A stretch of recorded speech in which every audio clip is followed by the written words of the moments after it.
நம்மோடு தொலைபேசி வாயிலாக இணைந்திருக்கிறார் பேராசிரியர் ஜெகநாதன் அவர்கள். சார் வணக்கம்.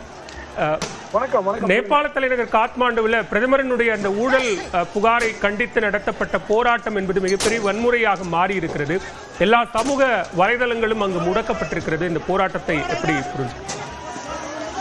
இந்த நேபாளம் நடக்கக்கூடிய இந்த கலவரமானது அந்த நாட்டுடைய அரசாங்கத்தின் மீது இருந்து அதிருப்தியை வெளிப்படுத்துகிறது.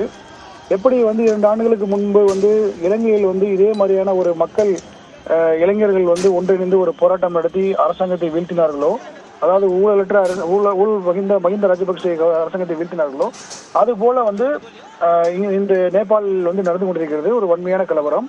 நீங்க நேபாளில் பாத்தீங்கன்னா கடந்த 3-4 வருடங்களாகவே, அதாவது கொரோனா காலகட்டத்திலிருந்து அங்க இந்த அரசாங்கத்துக்கு எதிராகவே குறிப்பாக அந்த மன்னர் ஞானேந்திரக்கு ஆதரவாளர்கள் அவரை மீண்டும் நேபாளத்தில் அவருடைய ஆட்சி அமைக்க வேண்டும் என்பதை விரும்பினார்கள். ஏனென்றால் 15 வருடங்களுக்கு முன்பு நேபாளத்தில் 10 ஆட்சி மாற்றம் நடந்த போது ஜனநாயகம் நிலையாயிட்டால் நமக்கு நல்லது நடக்கும் என்று எண்ணினார்கள். ஆனால் அது அந்த கம்யூனிஸ்ட்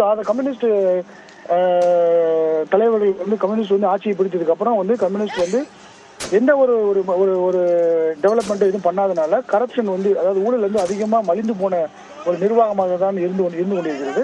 அதுக்கு மாற்றாக இளைஞருடைய எழுச்சியை தான் அதை பார்க்கிறேன்.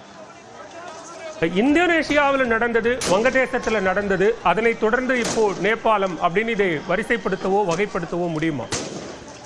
இல்ல, அது ரெண்டும் ஒவ்வொன்றும் ஒவ்வொரு வேறுபடும். இலங்கையில நடந்தது இதுவும் கம்பேர் பண்ண முடியாது. இப்ப வங்கதேசத்துல நடந்தது அது ஒரு